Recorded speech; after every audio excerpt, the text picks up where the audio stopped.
let's look at these so-called European democracies with their so-called free speech and how they treat people who, dared to go out and march for the Palestinians in Gaza. So first of all, the French completely banned any rallies for Palestinians. Again, not Hamas, for Palestinians. You're not allowed to come out and protest what Israel is doing to the Palestinians. You have to shut up. And they even use tear gas to crack down on the protesters. God, I hate that term. They always use it for propaganda. It's the Syrian regime cracked down. But this is actually real. They were using tear gas.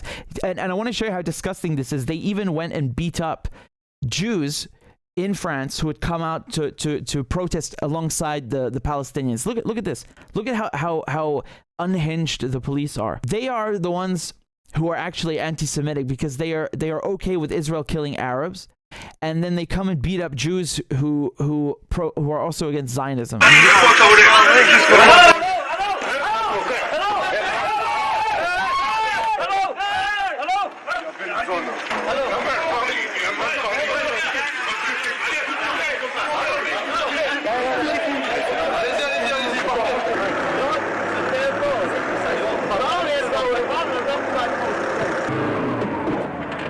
Du zijn er, du hast ze. Du zijn er. Ja. Da lebt noch alle. Zwei Hand. Okay, kommt her,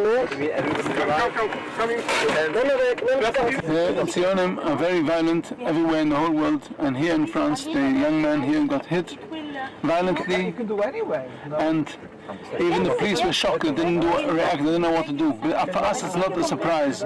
We are not at all shocked. They are liable to do this. They do not care for Jewish people. They only care for one thing: Zionism. They can kill everyone. They do not mind killing many Jewish people. They can kill.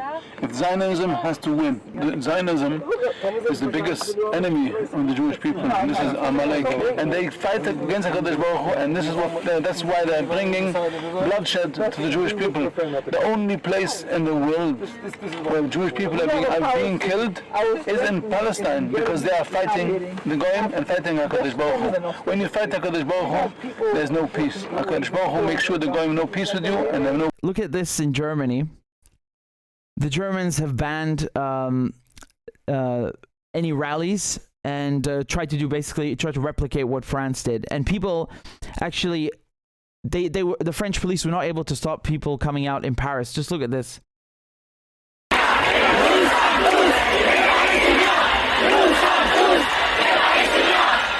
They're saying "Nous sommes tous des Palestiniens." So this is on the Champs-Élysées, and they're saying we're all Palestinians.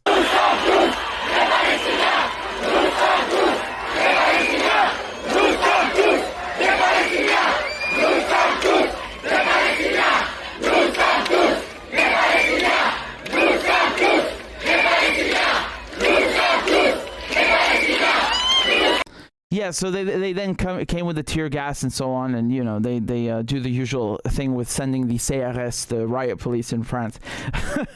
And you have here, I'm going to show you some of these photos. This is from Iraq. This is from today, from a few hours ago. So they have massive rallies, because remember it's Friday, right? So it's the day off for Muslims and in Arab countries, so it's easier for people to come out, and you'll usually have protests that are organized on Fridays. So just huge.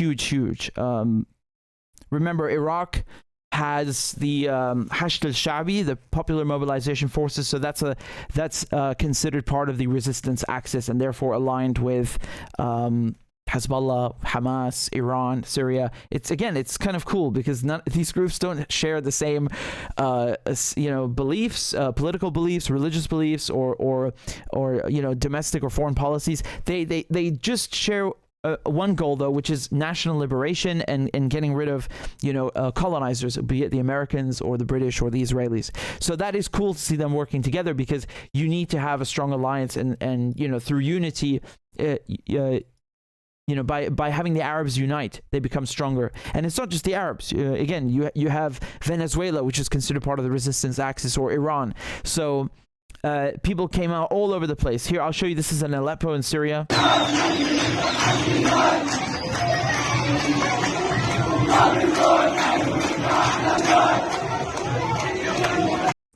And then you had people here in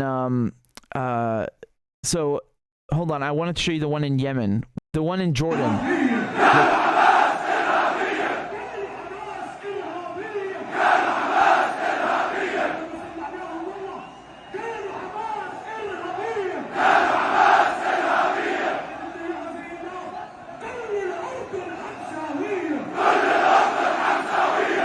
Yeah, so well, you saw the translation. This is also in Syria, and they also had protests in so these pro-Palestine marches in Jordan that I was telling you about, where they were trying to go to the fence or the border with Israel, and the security forces were harassing.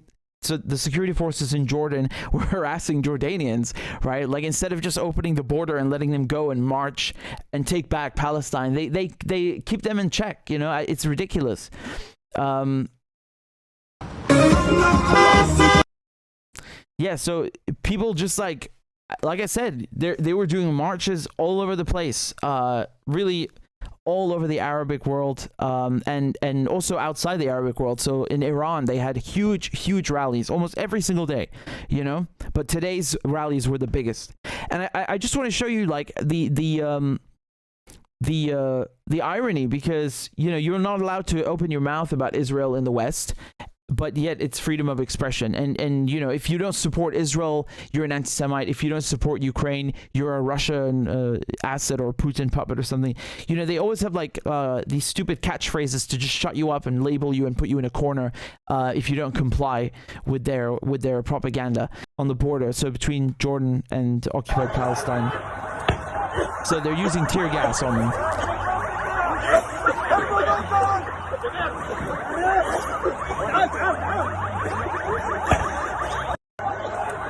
Yeah, you know, it's very reminiscent of the 2018-2019 marches, and I want to show you just quickly what various countries did, right? So I showed you that they did a ban on demonstrations, okay, in France. In Germany, they banned the Berlin rally, and also, by the way, Germany banned last year the Quds Day rally, which is an annual. It's called Jerusalem Day, not the Israeli one, but a Palestinian one, and it's done every year. They banned that completely, saying it's pro-Hamas.